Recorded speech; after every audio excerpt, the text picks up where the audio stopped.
Ciao a tutti, sono Eric Umberto Pretto. I brani che vi leggerò di seguito sono tratti dal mio primo libro, dal titolo La storia degli uomini senza paura, memorie di un alpin della Seconda Guerra Mondiale. Buon ascolto.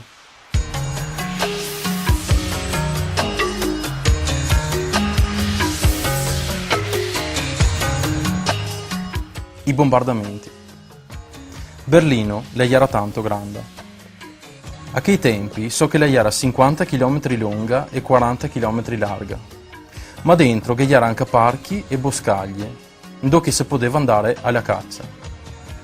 So che i signori arrivava là col treno, e sicché si godeva copare lievori e caprioli. Però non poteva andare sempre.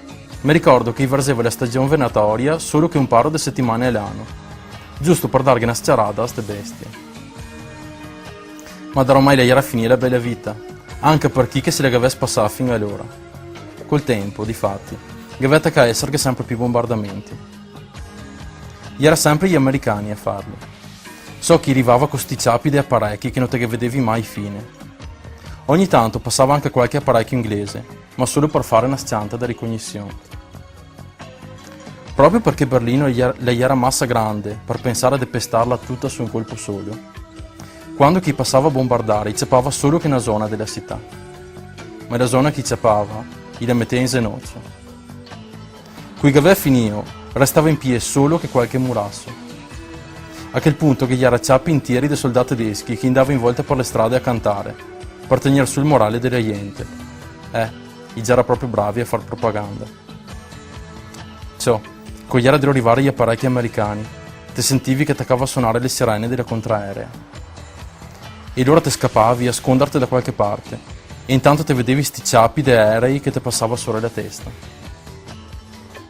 Mi ricordo che prima di tutto arrivava i caccia, che aveva da apparecchiargli la strada ai bombardieri. Tante volte però andava anche su bassi a mitragliare le fortezze della contraerea tedesca.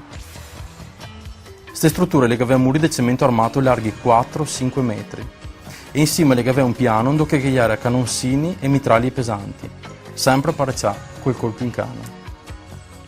Si che arrivava le squadriglie degli aerei da bombardamento, messi a forma di punta di frecce. Parea che fosse intrigava venire avanti da carghi che gli era. E allora te scommissavi a vedere le bombe venire fuori dalle panze di sti apparecchi.